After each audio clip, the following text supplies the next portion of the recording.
ఓం శుక్లాంబరధరం విష్ణుం శశివర్ణం చతుర్భుజం ప్రసన్నవదనం ధ్యాయేత్ సర్వ విఘ్నోపశాంతయే అని స్వామివారికి నమస్కారం చేసుకుని మనము మన భగవద్గీత భాష్యంలో రెండో అధ్యాయంలో ఉన్నాము.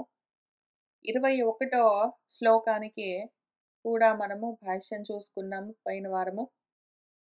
ఇంతవరకు ఆత్మానాత్మల గురించి చెప్తూ వచ్చి ఇంకిప్పుడు ప్రకృతం తు వక్ష్యామః, ప్రస్తుత విషయానికి వద్దాము, దాని గురించి చెప్తాము అని అంటూ ఉన్నారు. ప్రస్తావించబడుతూ ఉన్న వస్తువేమి అంటే ఆత్మ. తత్ర ఆత్మనః అవినాశిత్వం ప్రతిజ్ఞాతం తత్కిం ఇవ ఇతి ఉచ్యతే.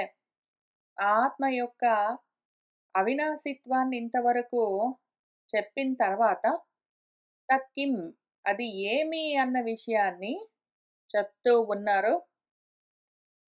వాసాంసి జీర్ణాని యథా విహాయ నవాని గృహ్ణాతి నరః అపరాణి తథా శరీరాణి విహాయ జీర్ణాని అన్యాని సంయాతి నవాని దేహి. యథా ఏ విధంగానైతే నరః ఒక మనిషి జీర్ణాని వాసాంసి, జీర్ణమైపోయిన చివికి పోయిన మరీ పాతవయ్యి దారాలు ఊడొస్తూ ఉన్న వస్త్రాలను వాళ్ళు ధరించే చొక్కాలనో వాటినో విహాయ వదిలిపెట్టి ఎన్నాళ్ళు వేసుకుంటారు, ఇంకా అవి చివికి పోయాయి, చిల్లులు పడుతూ ఉన్నాయి, దారాలు ఊడిపోతూ ఉన్నాయి, రంధ్రాలతో ఉన్నాయి అంటే అటువంటి చొక్కాలను వదిలిపెట్టి మనిషి ఏ విధంగానైతే అపరాణి వేరేవి నవాని మళ్ళీ కొత్తవి గృహ్ణాతి ధరిస్తాడో తథా అదే విధంగా అదేహి కూడా జీర్ణాని శరీరాన్ని విహాయ, జీర్ణించుకుని పోయిన శిథిలమైపోతూ ఉన్న అవయవాల పటుత్వం తప్పిపోయి సరిగ్గా పని చేయకుండా ఉన్న వార్ధక్యంతో జరతో ఉన్న ఆ శరీరాలను విహాయ వదిలిపెట్టి అన్యాని వేరేవి నవాని కొత్త దేహాలను సంయాతి పుచ్చుకుంటుంది ఆ ఆత్మతత్వం కూడా. ఒక మనిషి పాతవైపోయిన చొక్కాలను వదిలిపెట్టి ఇంకా వేసుకోకుండా మళ్ళీ కొత్త చొక్కాలను ఎట్లా ధరిస్తాడో అట్లానే దేహి కూడా, ఆత్మ కూడా పాతవైపోయి ఇంకా పనికి రాకుండా ఉన్న శిథిలమైపోయిన పని చెయ్యని, కళ్ళు సరిగ్గా పని చెయ్యక, మోకాళ్ళు నొప్పులతో ఉండి, చెవులు సరిగ్గా వినిపించక, బుద్ధి సరిగ్గా పని చెయ్యక, జ్ఞాపకం సరిగ్గా ఉండక, కొంచెం సేపు కూర్చుని చదువుకుందామంటే, ఇంకేదైనా పని చేద్దామంటే సహకరించకుండా ఉన్న దేహాన్ని ఇంకా అట్లా నెట్టుకుంటూ ఈడ్చుకుంటూ వచ్చే ఉపయోగం ఏమున్నది? అందుకని దాన్ని వదిలిపెట్టి అది ఊరికే పైన తగిలించుకున్న చొక్కా మాత్రమే ఈ దేహము. మనకు కనిపిస్తూ ఉన్న స్థూల దేహము పైన తగిలించుకున్న చొక్కా మాత్రమే కాబట్టి దాన్ని వదిలిపెట్టి మళ్ళీ కొత్త చొక్కాని ధరిస్తుంది, ఇంకింతే విషయము అని చెప్తూ ఉన్నారు. వాసాంసి అంటే వస్త్రాణి, వస్త్రాలను. ఏ వస్త్రాలు? జీర్ణాని, జీర్ణమైపోయాయి, అవి దుర్బలంగా ఉన్నాయి, బలహీనంగా ఉన్నాయి, మనకు ప్రొటెక్షన్ ఇవ్వట్లేదు. వస్త్రాలు ఎందుకు ధరిస్తాము అంటే చలికో ఎండకో మనకు కొంచెం రక్షణ కల్పిస్తాయని. అవి బాగా పల్చగా అయిపోతే పాతవైపోయి దాంతో బలం ఉండదు, బలహీనంగా ఉన్నాయి. మనం ఇందాక చెప్పుకున్నట్టు దారాలు ఊడొస్తూ ఉన్నాయంటే ఇంకా అటువంటి దుర్బలతాం గతాని జీర్ణాన్ని, దుర్బలమైపోయిన వస్త్రాలను యథా ఏ విధంగానైతే ఈ లోకంలో విహాయ వదిలిపెట్టి పరిత్యజ్య నవాని అభినవాని అంటే మళ్ళీ కొత్తవి, ఉతికినవో మళ్ళీ కొంచెం ఫ్రెష్గా ఉన్నవి, కొంచెం బాగున్న వస్త్రాలను గృహ్ణాతి ఉపాదత్తే గ్రహిస్తాడు కదా. నరహ అంటే పురుష, మనిషి. ఏవి అంటే అపరాణి అన్యాని వేరే వస్త్రాలను కొంచెం బాగున్న వస్త్రాలను, కొంచెం శుభ్రంగా ఉన్న వస్త్రాలను ఎట్లా ధరిస్తాడో తథా అదే విధంగా తద్వత్యేవ శరీరాన్ని విహాయ జీర్ణాని అన్యాని సంయాతి. జీర్ణమైపోయిన శరీరాలను వదిలిపెట్టి వేరేవి ధరిస్తాడు. అంటే సంగచ్చతి తీసుకుంటాడు. నవాని కొత్త వాటిని. ఈ దేహి ఇంతకి దేహి ఎవరు అంటే ఆత్మ. పురుషవత్ అవిక్రియః ఏవ ఇత్యర్థః.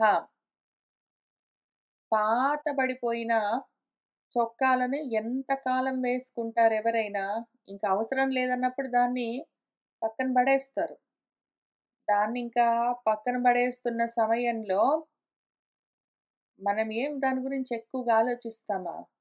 చొక్కా విప్పి పక్కన పడేస్తూ ఉన్నప్పుడు, అయ్యయ్యో! నేనే చచ్చిపోయానే! అయ్యో! నాకెంత కష్టమొచ్చింది. అయ్యో! ఇంత దుఃఖాన్ని అనుభవించవలసొస్తుంది. అయ్యో! నేనెంత మారిపోయాను అని వాడేమనుకోడు గదా! చొక్కా విప్పి అవతల పడేస్తాడు. ఇంకొకటి ధరిస్తాడు. అట్లానే ఆత్మ గూడా అయ్యయ్యో! నేను చచ్చిపోయానే. అయ్యయ్యో! నాకెంత కష్టమొచ్చింది. అయ్యయ్యో! నేను మొత్తం మారిపోయాను. అయ్యయ్యో! ఇంకెందుకు మరి నా జీవితమంతా ఎందుకని వాడేమనుకోడు. ఆ పాతదైపోయిన, ముసలిదైపోయిన, చివికిపోయిన, పనికి రాకుండా ఉన్న ముడతలు పడ్డ దేహాన్ని పక్కన పడేసి ఇంకొకటి కొత్తది వేసుకుంటాడు అని ఎగ్జాంపుల్ చెప్తూ ఉన్నారు. ఏ విధంగానైతే పురుషవత్ ఒక మనిషికి వికారమేముండదు. మనసులో ఏ వికారాలు ఉండవు. చొక్కా తీసి పక్కన పడేస్తే, అయ్యయ్యో!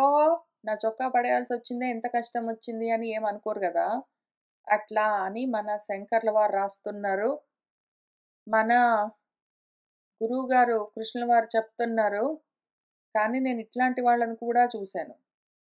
పాతదైపోయిన చొక్కా పడేయాలంటే గూడా అయ్యయ్యో! అని బాధపడే వాళ్ళని ఎంతో మందిని చూశాను నేను. పాతవైపోయి, విరిగిపోయిన కుర్చీలను, టేబుల్స్‌ని అట్లాంటి వాటిని పడేయాలంటే గూడా బాధపడే వాళ్ళని చూశాను. పని చెయ్యకుండా ఊరికినే అట్లా పడున్న చార్జర్స్, సెల్ ఫోన్స్ అట్లాంటి వాటిని గూడా పడేయకుండా ఉంచుకున్న వాళ్ళని చూశాను. పడేయాలంటే ఇష్టమనిపించదు. అయ్యయ్యో! అని బాధపడతారు యాక్చువల్లీ.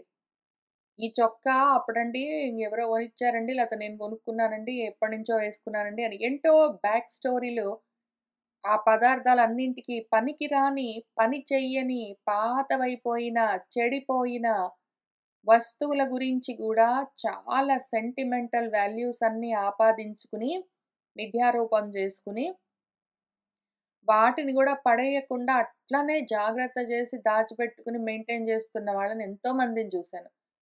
అట్లాంటి వాళ్ళకు మాత్రమే ఈ దేహాన్ని వదిలిపెట్టాలంటే ఇంకొస్తుంది దుఃఖము. అయితే ఈయన చెప్తున్నది ఇటువంటి మనుషుల వైపు నుంచి కాదు. ఆయన చెప్తున్నది పురుషతంత్రం గాదు, బుద్ధితంత్రం గాదు. ఆయన చెప్తున్నది వస్తుతంత్రం. ఎగ్జాంపుల్‌గా ఒక మనిషిని చూపించి, మనిషి ఎట్లయితే చొక్కా పక్కన పడేసి బాధపడడో, అట్లానే అన్నారు కానీ, మనుషులు ఉన్నారు అంటే, వదిలిపెట్టాలి అంటే వాళ్ళకి బాధ ఎప్పుడూ ఉంటుంది. అయితే మన ఆత్మకి మాత్రము చొక్కాలు వదిలిపెట్టాలన్నా బాధ లేదు, దేహాలు వదిలిపెట్టాలన్నా బాధ లేదు, ఏదో ఒకటి పట్టుకోవాలి అన్న బాధ లేదు. అసలు ఏ బాధ లేకుండా నిరాబాధంగా ఉంటుందది. అవిక్రియంగా ఏ వికారాలు లేకుండా ఉంటుందది. ఆత్మ అట్లా ఉంటుంది. మనిషి వాడి చొక్కాను గూడా పడేయడానికి ఏడుస్తుంటాడు. వాడి దేహం వదిలిపెట్టాలంటే ఇంకా అయ్యో! గొల్లుమంటాడు. ఇప్పుడు ఎగ్జాంపుల్ కోసం పాపం పెద్ద మనసు చేసుకొని మన కృష్ణుల వారు చూపిస్తారు. శంకర్ల వారు చెప్తారు.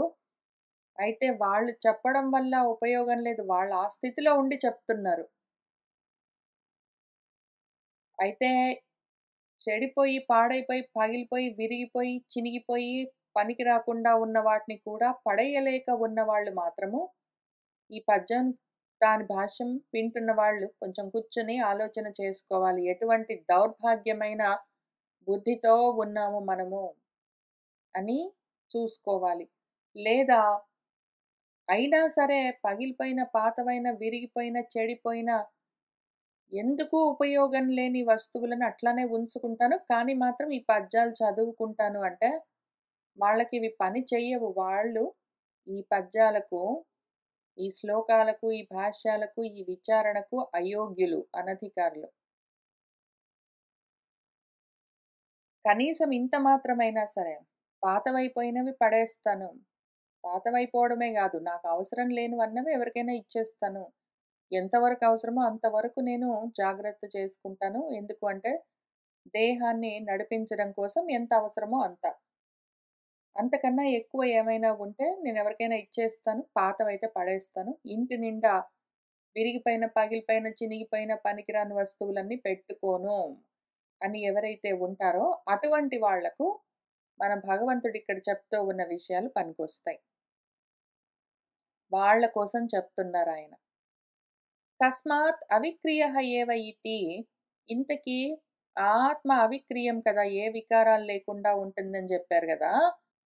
అంటే ఏంటి? ఎట్లా? అని ప్రశ్న వస్తే దానికి చెప్తున్నారు. ఆహా! న ఏనం ఛిందంతి శస్త్రాణి, న ఏనం దహతి పావకః, న చ ఏనం క్లేదయంతి ఆపః, న శోషయతి మారుతః. ఏనం ఈ ఆత్మ ఏదున్నదో దానికి వికారం లేదు అంటే, మార్పు లేదు అంటే ఎట్లా? ఏనం దీన్ని శస్త్రాణి ఆయుధాలేవైనా సరే, కత్తులు మొదలైనవి చిందంతి కోయలేవు. ఏనం దీన్ని పావకః అగ్ని దహతి కాల్చలేదు. ఏనం దీన్ని ఆపః నీళ్ళు క్లేదయంతి తడపలేవు, నానబెట్టలేవు. మారుతః గాలి దీన్ని శోషయతి ఎండగట్టలేదు. ఏది చెయ్యలేవు ఈ ఆత్మ పదార్థాన్ని. అది అవికారము. దాంట్లో వికారాలు లేవు. అందుకనే అది అవిక్రియము. ఎందుకు అని ఇప్పుడు భాష్యం చూద్దాము. ఏనం అంటే ప్రకృతం దేహినం, ఇక్కడ ప్రస్తావించబడుతున్న దేహి ఏదున్నదో దాన్ని శస్త్రాణి చిందంతి. శస్త్రాలు అంటే ఏవైనా ఆయుధాలు దాన్ని ఛేదించలేవు, ముక్కలు చెయ్యలేవు, కోయలేవు. ఎందుకు?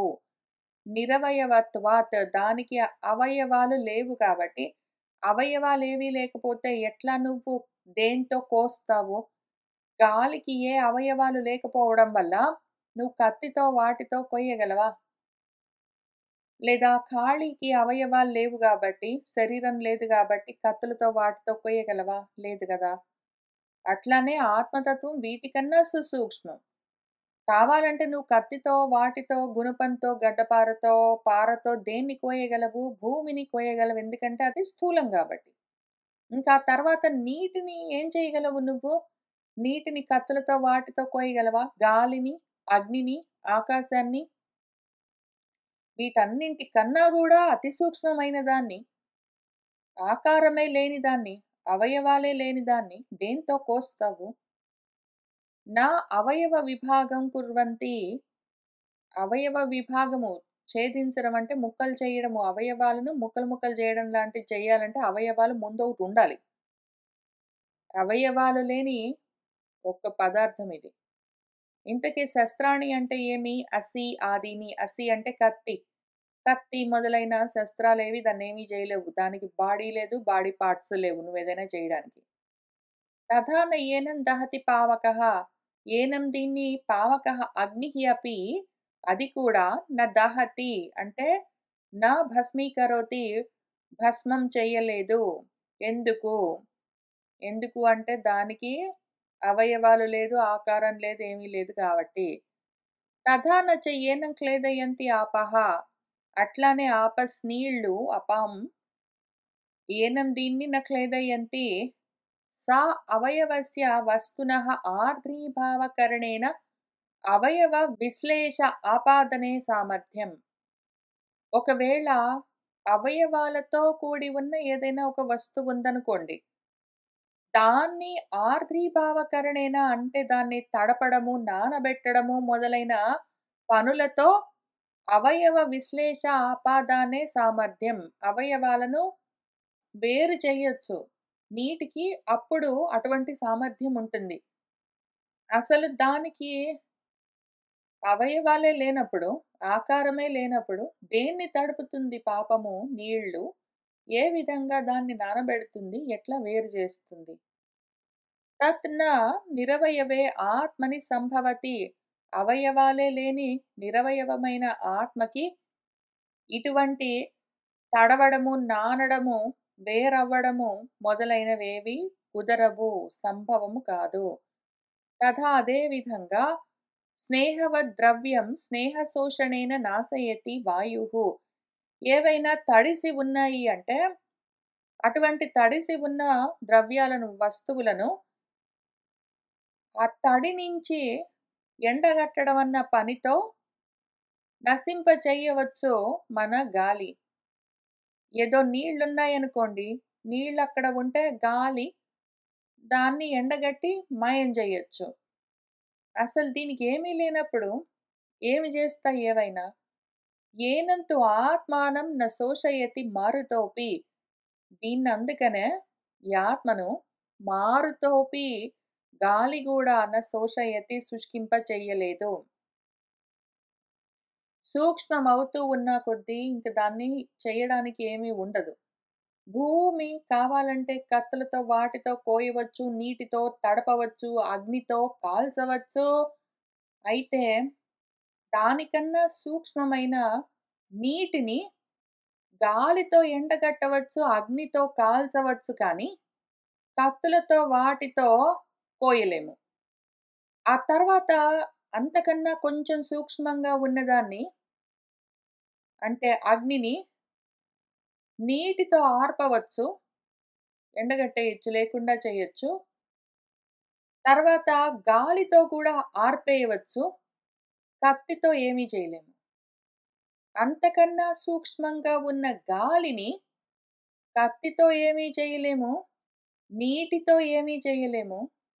అగ్నితో మాత్రం కొంచెం దాన్ని బాగా వేడెక్కేలాగా చేసి ఇంకా సూక్ష్మంగా చేయొచ్చు. మొత్తం నశింపచేయడం కష్టము. కానీ వేరే ప్రక్రియలతోటి చెయ్యొచ్చు. అంతకన్నా సూక్ష్మమైన ఆకాశాన్ని కత్తితో కోయలేము, అగ్నితో కాల్చలేము, నీటితో తడపలేము, గాలితో ఎండగట్టలేము.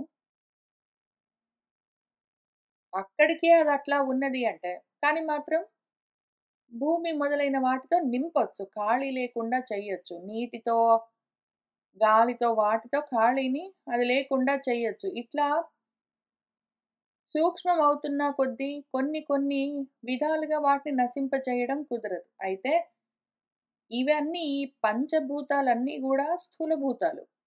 ఈ స్థూలభూతాలే పైకెళ్తున్న కొద్దీ, సూక్ష్మమవుతున్న కొద్దీ అన్నిటితో వాటిని నశింపచేయడం, పూర్తిగా నశింపజేయడం కుదరదంటే, అసలు వీటన్నింటికన్నా గూడా సూక్ష్మాతి సూక్ష్మమైన ఆత్మ పదార్థాన్ని ఏ విధంగా, ఎట్లా, దేనితో నశింపచేయగలమో కుదరదు. పైగా దానికి ఎందుకు సూక్ష్మం, మరీ సూక్ష్మం, మరీ సూక్ష్మం అని చెప్తున్నామంటే, దానికి అవయవాలు లేవు మరి. ఏ ఇంద్రియాలకది దొరకదు. ఏ కత్తులకు వాటికి దొరకదు. ఏ పంచభూతాలకు దొరకదది. ఎక్కడికి దేనితో దొరికే పద్ధతి లేనిది గాబట్టి, అవయవాలు లేవు, ఆకారము లేదు. నిరవయవము, నిరాకారం కాబట్టి, దాన్ని ఏమైనా చేయడానికి దొరికితే గదా!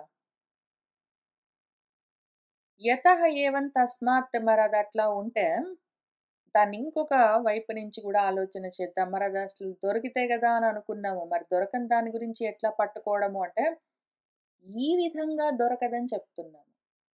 ఇంద్రియాలకు వాటికి దొరకదు. కంటికి దొరకదు, చేతికి, కాళ్ళకు, నోటికి, వాటికి, చెవులకు దొరకదు. మనసన్న ఇంద్రియానికి గూడా దొరకదు. అట్లానే బయట ఉన్న వస్తువులు, కత్తులు అటువంటి వాటికి దొరకదు. పంచభూతాలకి దొరకదు. ఇటువంటి వాటికి స్థూలమైన దేనికి అది దొరకదు గానీ, నువ్వు సూక్ష్మమైన బుద్ధి పెట్టి ఆలోచించావంటే దొరుకుతుంది. ఆ విషయం మర్చిపోవద్దు. దేనికి దొరకదు, దానికేమీ లేవు అంటే, ఏమీ లేని దాన్ని, దేనికి దొరకని దాన్ని, మరి దేనితో ఎట్లా పట్టుకుంటామో వ్యర్థమైన పని గదా అని మళ్ళీ మనకు ఆలోచన రారాదు. అది లేకుండా పోలేదు. దాన్ని పట్టుకునేందుకు ఇవి పదార్థాలు పనిచెయ్యవు అని చెప్తున్నారు ముందైతే. కాబట్టి అచ్ఛేద్యః అయం, అదాహ్యః అయం, అక్లేద్యః అశోష్యః ఏవ చ నిత్యః సర్వగతః స్థాణుః అచలః అయం సనాతనః. అయం ఈ పదార్థము ఆత్మ అచ్ఛేద్యః ఎందుకు? ఎందుకు దాన్ని కత్తులు ఛేదించలేవు అంటే అది ఛేదింపబడదు కాబట్టి. ఈ పైన శ్లోకంలో ఇటువైపు నుంచి అంటే శస్త్రాలు, అగ్ని, గాలి, నీళ్లు అని వీటి సైడ్ నుంచి ఈ యాంగిల్ నుంచి చెప్పారు. దాన్ని గాలేమీ చేయలేదు, అగ్ని ఏమీ చేయలేదు, నీళ్ళేమీ చేయలేవు, కత్తులు అట్లాంటివి ఏమీ చేయలేవని. ఇక్కడ వీటి సైడ్ నుంచి చెప్పి ఇప్పుడు అసలు ఆత్మ వైపు నుంచి చెప్తున్నారు. అదసలు ఫస్ట్ ఆఫ్ ఆల్ ఛేదింపబడేందుకు దానికి ఏమీ లేవు గాబట్టి ఇవేవి దాన్ని ఛేదించలేవు. ఒకవేళ అది దొరికితే ఇవి బానే జేస్తాయి. దానికి అటువంటి గుణం లేదు గాబట్టి ఇవి దాన్ని ఏమీ చేయలేకుండా ఉన్నాయి. వీటికి ఆ శక్తి సామర్థ్యాలు లేవని గాదు. ఇక్కడ అగ్ని దాన్ని కాల్చలేదు, గాలి దాన్ని ఎండగట్టలేదు, నీళ్లు దాన్ని తడపలేవు, కత్తి దాన్ని కొయ్యలేదంటే కత్తికి, అగ్నికి, గాలికి, నీటికి ఆ శక్తి లేదని గాదు. వాటికి ఆ శక్తి ఉన్నా గూడా దీనికి ఆ విధంగా కాలిపోయే, ఎండిపోయే, తడిసిపోయే, విరిగిపోయే లక్షణం లేదు. ఆ లక్షణంతో ఉన్న ఆకారం ఒకటి లేదు.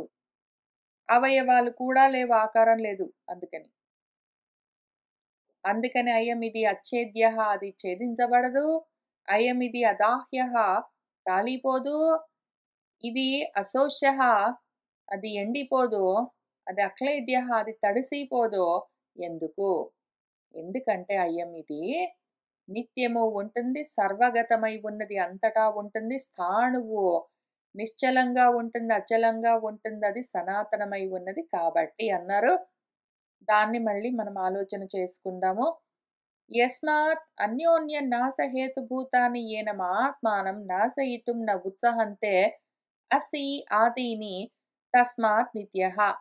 యస్మాత్ ఎందుకంటే అన్యోన్య నాశహేతుభూతాన్ని ఒకదాన్ని ఒకటి నశింపజేసుకునే లక్షణాలతో ఉన్న ఏవైతే వస్తువులున్నాయో అవన్నీ ఏనం దీన్ని అంటే ఈ ఆత్మను నాశయితుం నశింపచేయడానికి నా ఉత్సాహంతే చెయ్యలేవు. ఏవి అంటే అసి ఆదిని కత్తి మొదలైనవి ఒకదాన్నొకటి నశింపజేసేది దీనేమీ చేయలేవు. కాబట్టి అది ఎప్పుడూ ఉంటుంది, నిత్యం. నిత్యమై ఉంటుంది కాబట్టి అది సర్వగతం అంతటా ఉంటుంది. సర్వగతమై ఉన్నది కాబట్టి అది స్థాణుః ఇవ స్థిరః ఇతి ఏతత్. స్థాణువులాగా స్థిరంగా ఉంటుంది. స్థిరత్వాత్ అచలః అయం ఆత్మ.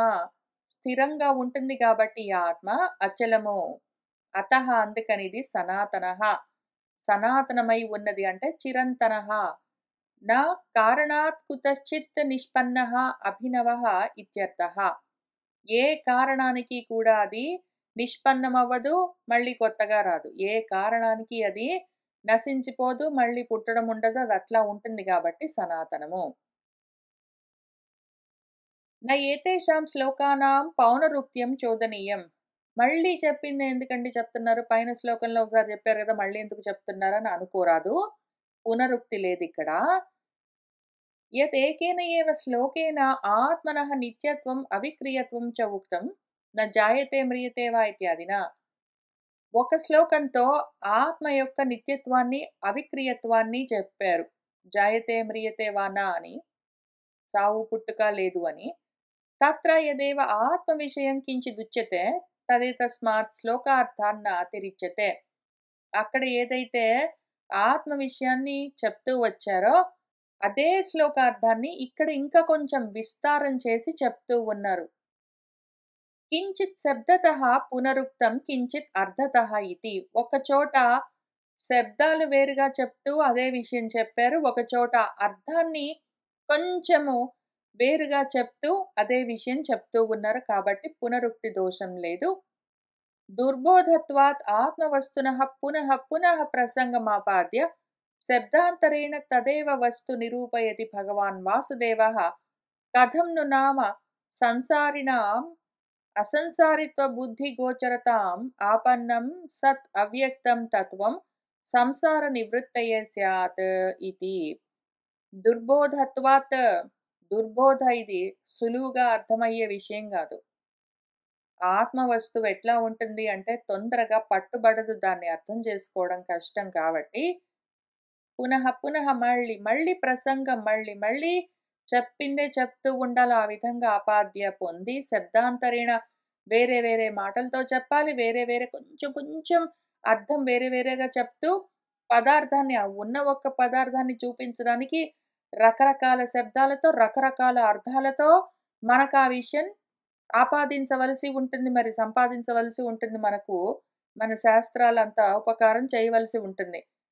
తదేవ వస్తు నిరూపయతి కొంచెం వేరే శబ్దాలతో, కొంచెం వేరే అర్థాలతో శబ్దాలేవైనా, అర్థాలేవైనా భగవంతుడిక్కడ అదే వస్తువుని గురించి చెప్తూ ఉన్నారు. దాన్నే నిరూపిస్తూ ఉన్నారు.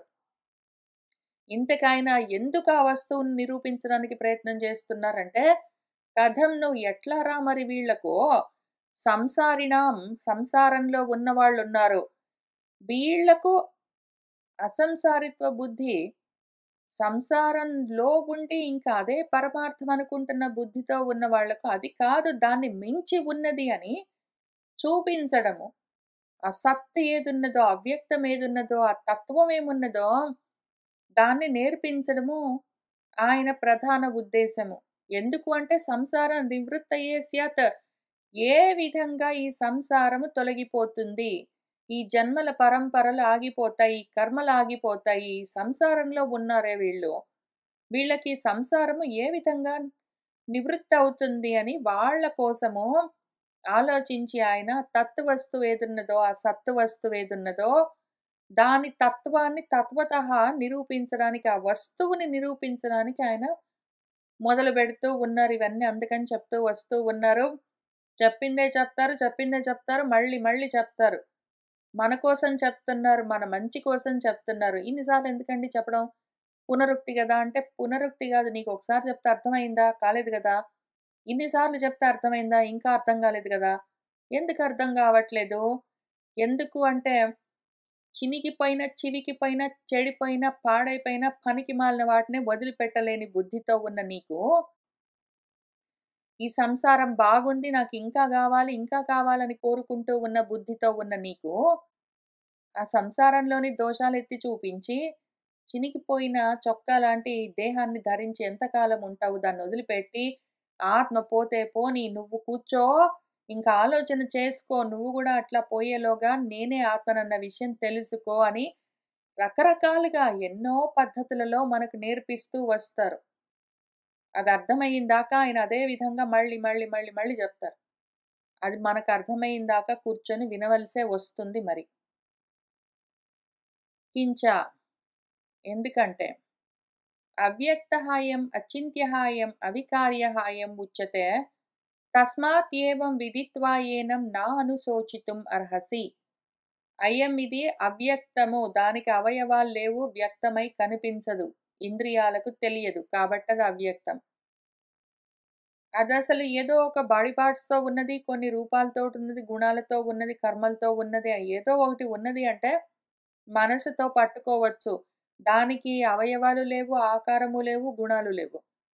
కాబట్టి మనసుకి కూడా కష్టమది అచింత్యము.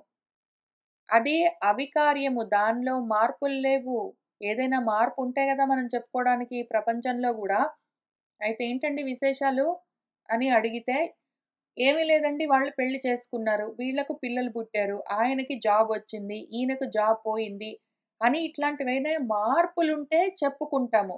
ఏమి మార్పులు లేకపోతే ఏమి లేవండి. ఏం విశేషాలు లేవు. ఏమీ లేదండి అని చెప్తాము. చెప్పుకోవడానికి, ఆలోచించుకోవడానికి, వ్యక్తం చేసుకోవడానికి ఏమైనా మార్పులుండాలి. అదే ఉద్యోగం అట్లానే చేసుకుంటూ వస్తూ ఉన్నాడు. ప్రమోషన్స్ ఏమీ లేవు. కొత్తగా ఏమి ఇళ్ళు, వాకిళ్ళు, కార్లు అవన్నీ కొనుక్కోలేదు. కొత్తగా బోనస్‌లు రాలేదు. పార్టీలకు వెళ్ళలేదు. సినిమాలు చూడ్డానికి వెళ్ళలేదు.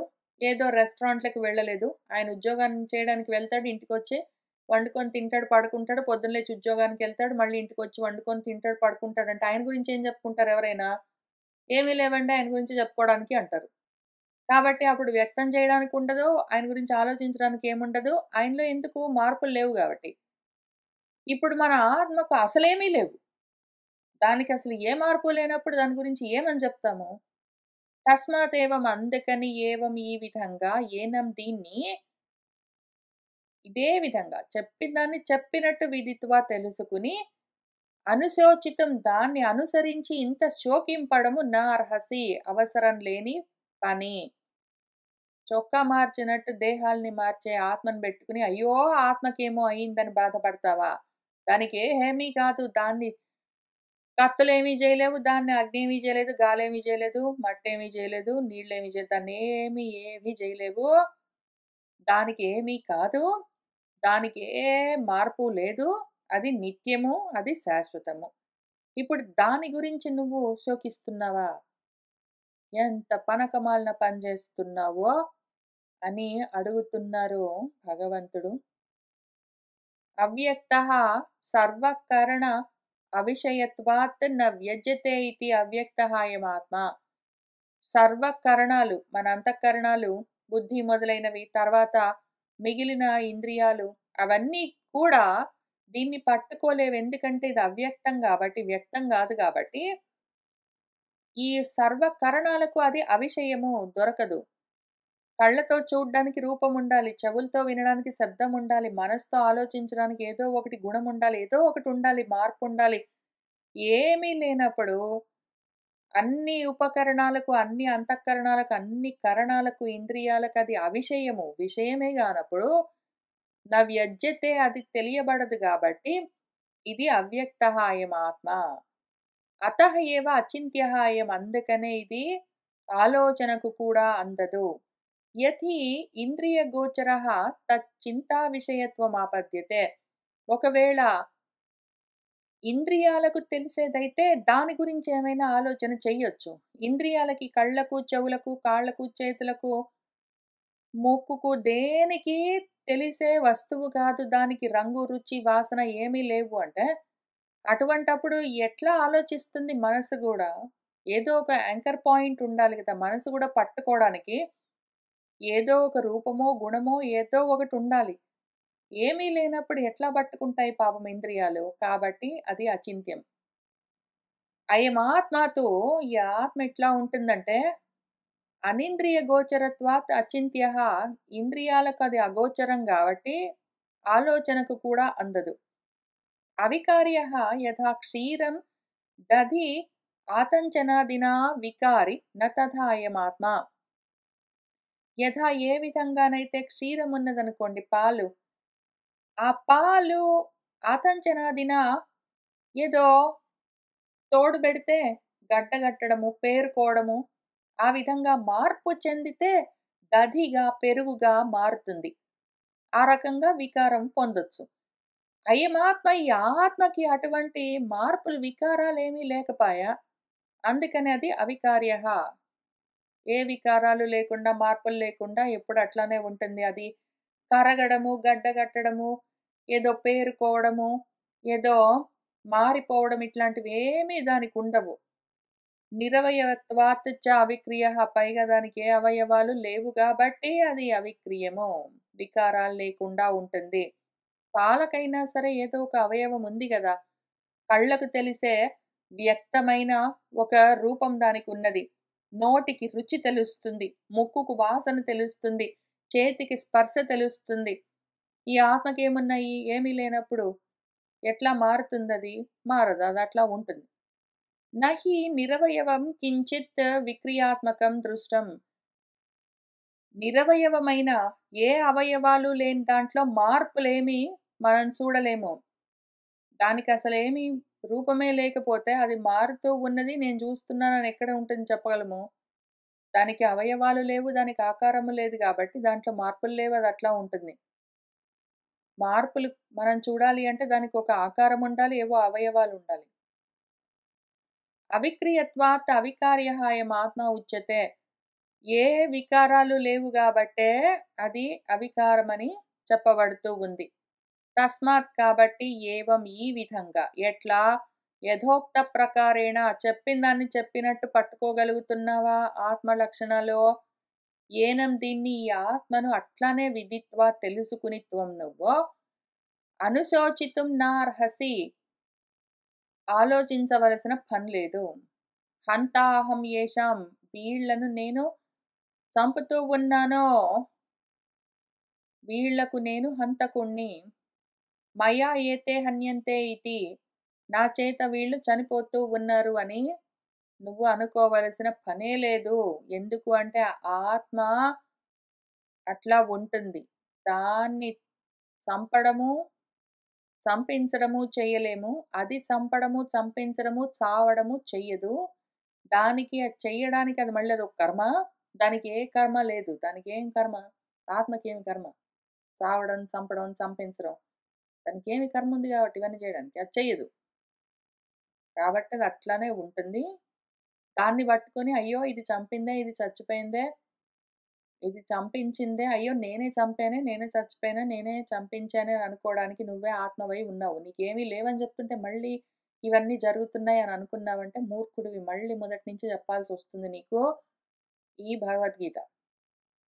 ఇంతవరకు అర్థం చేసుకుంటే ఇంక తర్వాత చెప్తాను. ఇంతవరకు కూడా అర్థం చేసుకోలేకపోతే మళ్ళీ మొదటి నుంచి వినవలసొస్తుంది.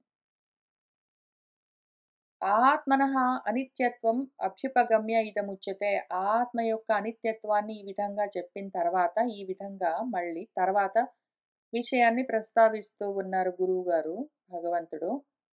అథ చ ఏనం నిత్యజాతం నిత్యం వా మన్యసే మృతం తథాపి త్వం మహాబాహో న ఏవం శోచితుం అర్హసి. అథ ఒకవేళ ఏనం దీన్ని నిత్యజాతం ఎప్పుడు పుడుతూనే ఉంటుంది కాబట్టి అది నిత్యము. లేకపోతే ఇది నిత్యము ఎప్పుడూ మృతం చనిపోతూనే ఉంటుంది అని మన్యసే అనుకున్నావే అనుకో. తథాపి అయినా గూడా ఓ మహాబాహో త్వం నువ్వు ఏవం ఈ విధంగా శోచితుం నార్హసి శోకింపవలసిన పని లేదు. ఎందుకు? ఒక ఆత్మకి చావు లేదు, పుట్టుక లేదు. అది చంపదు, చంపించదు. అది ఎప్పుడూ అట్లానే ఉంటుంది. దాంట్లో మార్పులు లేవు అని చెప్తే,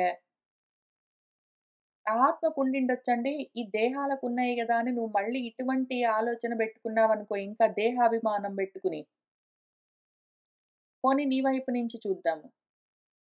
దేహాలు పుడుతూ ఉన్నాయండి. ఎప్పుడు మనుషులు పుడుతూ ఉంటే చూస్తూ ఉంటాం, చనిపోతూ ఉంటే చూస్తూ ఉంటాం గదా! నిత్యము జరిగే విషయం గదా! అని ఒకవేళ నువ్వన్నావంటే, పోనీ ఆ మాట మీదుండు. నిత్యము జరిగే విషయం గురించి మరెందుకు ఏడుస్తున్నావు? గ్యారంటీగా జరుగుతుందన్న విషయం గురించి ఎందుకు ఏడుస్తున్నావు? జరగదురా అదసలు జరగదు అని నేను చెప్తూ ఉంటే దాని గురించి ఎందుకు ఏడుస్తున్నావు? పోనీ నేను చెప్పిన మాటను నమ్మైనా నువ్వు ఏడుపాపేయి. అక్కర్లేని పనికిమాలిన విషయము. లేదా నువ్వనుకునే పద్ధతిలో అయినా సరే ఎప్పుడు పుట్టే, ఎప్పుడు చనిపోయే దాని గురించి ఎందుకు ఏడుపు? పోనీ అదైనా ఆలోచించుకొని ఆపేయి. ఏదో ఒకటి ఉండాలి గదా! ఉపాయం, ఒక యుక్తి, ఒక ఆలోచన ఒకటి ఏదైనా ఉండాలి. ఏ ఆలోచన లేకుండా గొల్లుమని ప్రతి దానికి ఏడుపులు, పెడబొబ్బలు, శోకాలు పెట్టుకొని కూర్చుంటావా? బుద్ధి పెట్టుకొని ఆలోచించవు? అని చెప్తూ ఉన్నారు. దానికి భాష్యం చూద్దాము. అధ కాబట్టి ఇతి అని అభ్యుపగమార్థః ఔపచారికమని పిలుస్తారు. ఇంతవరకు ఆత్మ, ఆత్మ, ఆత్మ అని చెప్తూ ఉన్నదేదున్నదో దాన్ని ఔపచారికంగా అంటే గౌణార్థంగా ఒక వస్తువులోని ధర్మాన్ని ఇంకో వస్తువు పైన చూపించడం అని చెప్తారు. ఆ దేహాన్ని చూపిస్తూ ఇప్పుడు ఈ విధంగా ఔపచారిక లక్షణంతో ఏనం దీన్ని అంటే ప్రకృతం ఆత్మానం ఇక్కడ ప్రస్తావించబడుతున్న ఆత్మ ఏదున్నదో అది నిత్యజాతం. అది ఎప్పుడూ పుడుతూనే ఉంటుంది. లోక ప్రసిద్ధం కదా! కళ్ళకు తెలుస్తూనే ఉన్నది. ప్రత్యనేక శరీర ఉత్పత్తి జాతః జాతః ఇతి మన్యసే. లోకంలో ప్రసిద్ధంగా ఏ శరీరం ఉత్పత్తి అయినా సరే, ఆ ఆత్మ శరీరాలని పుచ్చుకున్నప్పుడల్లా అదిగో జాతః జాతః పుట్టాడు, పుట్టాడు, పుట్టాడని అనుకుంటావు. తథా అట్లానే ప్రతి తద్వత్ వినాశం నిత్యం వా మన్యసే మృతం మృతః మృతః ఇతి. ప్రతి తద్వినాశం ప్రతిసారి ఆ దేహము నశించినప్పుడల్లా నిత్యము జరుగుతుందట్లా. ఎక్కడో దగ్గర ఎవరో ఒకళ్ళు ప్రతి 4 సెకండ్లకో ఏంటో చెప్తారు లెక్క. చనిపోతూనే ఉంటారు భూమి మీద అని. నిత్యము జరిగే దాని గురించి చూసుకుని, అదిగో వాడు మృతం మన్యసే వాడు చనిపోయాడు, చనిపోయాడు, చనిపోయాడు, చనిపోయాడు అంటావు. పోనీ నిత్యము పుట్టాడు, పుట్టాడంటావు. నిత్యము చనిపోయాడు, చనిపోయాడంటావు. నిత్యము జరిగే దాని గురించి తథాపి మరి అట్లా ఉండగా పరిస్థితి. తదాభావే అపి అట్లా అనుకున్నా గూడా, ఆ విధంగా నువ్వు భావించినా గూడా, లేదురా కాదు అని చెప్తాను నేను. నా మాట నీకు నమ్మబుద్ధి గాదు, రుచించదు. లేదండి నాకు కనిపిస్తుందండి. అదిగో వాడు పుట్టాడు, ఇదిగో వీడు చనిపోయాడు అని నువ్వు మాటి మాటికి ఉన్నది ఉన్నది అంటున్నావు గదా! అట్లా ఎప్పుడూ ఉండే చావు పుట్టుకల గురించి నువ్వు ఆత్మ అట్లా ఎప్పుడు పుడుతుంటుంది, పోతూ ఉంటుందని నువ్వు అనుకుంటున్నావు గదా! ఏదో నీ మందబుద్ధితోటి. అటువంటప్పుడైనా సరే ఓ మహాబాహో! ఏవం శోచితుమర్హసి ఈ విధంగా నువ్వు శోకింపవలసిన పని లేదు గదా మరి. ఎందుకంటే జన్మవతః నాశః, నాశవతః జన్మ అచ్చ ఇతి ఏతౌ అవశ్యం భావినౌ ఇతి. జన్మ తెచ్చుకున్న వాడికి నాశము, నాశం తెచ్చుకున్న వాడికి జన్మ. ఈ 2 అవశ్యం భావినవు. అవశ్యము ఒకదాని వెనకాల ఒకటి, ఒకదాని వెనకాల ఒకటి సైక్లికల్‌గా తప్పనిసరిగా గ్యారంటీగా జరిగే విషయం గదా! మరి దేని గురించి ఏడుస్తున్నావు నువ్వు? తథాచ సతి అని ఆయన ఇంకేం చెప్తున్నారు? జాతస్య తథాచ సతి ఇట్లా ఉండగా పరిస్థితి, జాతస్య హి ధ్రువః మృత్యుః ధ్రువం జన్మ మృతస్య చ తస్మాత్ అపరిహార్యే అర్థే నత్వం శోచితుం అర్హసి. జాతస్య పుట్టిన వాడికి మృత్యువు ధ్రువః ధ్రువం గ్యారంటీ. అట్లానే మృతస్య చనిపోయిన వాడికి జన్మ ధ్రువం మళ్ళీ జన్మించడం గ్యారంటీ. తస్మాత్ కాబట్టి. అపరిహార్యే అర్థే నువ్వు దీన్ని పరిష్కరించగలవా? అది ఉన్నది ఉన్నది అని నువ్వు అనుకున్నంత వరకు పుట్టాడు పుట్టాడు, చచ్చాడు చచ్చాడు అని నువ్వు అనుకున్నంత వరకు పుట్టుక, దాని వెనకాల చావు, చావు దాని వెనకాల పుట్టుక ఉంటూనే ఉంటాయి. నువ్వు దీన్ని ఆపగలవా? ఈ విధంగా దాన్ని నువ్వు ఆపలేవు. నువ్వు చావు పుట్టుకలను ఈ విధంగా ఆపలేవు. ఈ 2 లేవు అన్న విషయం గ్రహిస్తేనే ఇవి ఆగిపోతాయి. అది నేను చెప్పే పద్ధతి. రెండోది, నువ్వు పుట్టుక మాత్రం ఉండాలి, చావు ఉండగూడదు అంటే అది కుదరనే కుదరదు. అనుమానం లేదు. పుట్టుకలు మాత్రం ఉండాలి, చావు మాత్రం ఉండగూడదు అంటే కుదరదు. కాబట్టి దాన్ని నువ్వు నీ పద్ధతిలో ఈ విధంగా పరిష్కరించలేవు. ఈ విధంగా ఆలోచనలు చేయడం మొదలుపెట్టి నేను చెప్పినట్టు పట్టుకో దాన్ని. దానికి ఏమీ గాదు ఆత్మకు. ఆ దేహాలు పుడుతున్నాయి, పోతున్నాయని నువ్వు అనుకుంటున్నావు గానీ, ఆ దేహాలను చొక్కా తగిలించుకున్నట్టు తగిలించుకుని పాతవైతే పడేస్తుంది ఆత్మ. పడేస్తుంది అంటే అది మారిపోతుంది అదేంటో దాంట్లో వికారాలు, మార్పులున్నాయని గాదు. కనీసం నీకు అర్థం అవ్వడం కోసం నీ లెవెల్‌లో ఏదో ఒక ఎగ్జాంపుల్ చెప్పా నీకు. అది గూడా పనికిరాదని విషయం అర్థమైంది. నేను జెప్పిన చొక్కా ఎగ్జాంపుల్ గూడా నీ బుద్ధికి పనికిరాదని నాకు అర్థమైంది. అయినా గూడా ఏదో ఒకటి ఎగ్జాంపుల్ చెప్పాలి గాబట్టి జెప్పాను. నీ బుద్ధి లెవెల్‌లో నుంచి చెప్పుకుంటూ వస్తూ ఉన్నాను. నువ్వు అక్కడే కూర్చుంటాను. ఇంకక్కడి నుంచి ముందుకు కదలనంటే కష్టము. ఆలోచించు ముందుకు కదులు. జాతస్య హి లబ్ధజన్మనః జన్మ తెచ్చుకున్న వాడికి ధ్రువః గ్యారంటీ అవ్యభిచారి. అనుమానమే లేదు. వేరే రకంగా జరగనే జరగదు. ఏది అంటే మృత్యువు, మరణము ధ్రువం. అనుమానం లేదు. జన్మ మృతస్య చ చనిపోయిన వాడికి జన్మ గూడా అంతే గ్యారంటీ. తస్మాత్ కాబట్టి అపరిహార్యః అయం జన్మ మరణ లక్షణోర్ధః జన్మ, మరణమన్న లక్షణంతో ఉన్న ఇది, ఈ సైకిల్ అపరిహార్యం. దీన్ని పరిష్కరించలేవు, పరిహరించలేవు నువ్వు. తీసేయలేవు. డిస్కౌంట్ చేయలేవు. ఒకటి కావాలి, ఒకటి వద్దు అని నువ్వు నిర్ణయించుకోలేవు. తస్మిన్ అపరిహార్యే అర్థే అందుకని ఈ అపరిహార్యమైన విషయంలో, పరిహారం లేని విషయంలో నువ్వు శోచితుం నార్హసి శోకింపరాదో అని చెప్తూ ఉన్నారు. ఇంకా కొన్ని విషయాలు ఆయన చాలా లోతుగా చర్చిస్తారు. పసిపిల్లలకి చెప్పినట్టు చెప్తారు. మనం ఇవాల్టికి ఇక్కడికి ఆపుదాము. మళ్ళీ వచ్చి కూర్చొని 28వ శ్లోకం నుంచి చూస్తూ ముందుకు వెళ్దాము. సర్వం శ్రీకృష్ణ పరబ్రహ్మ పాదారవిందార్పణమస్తు.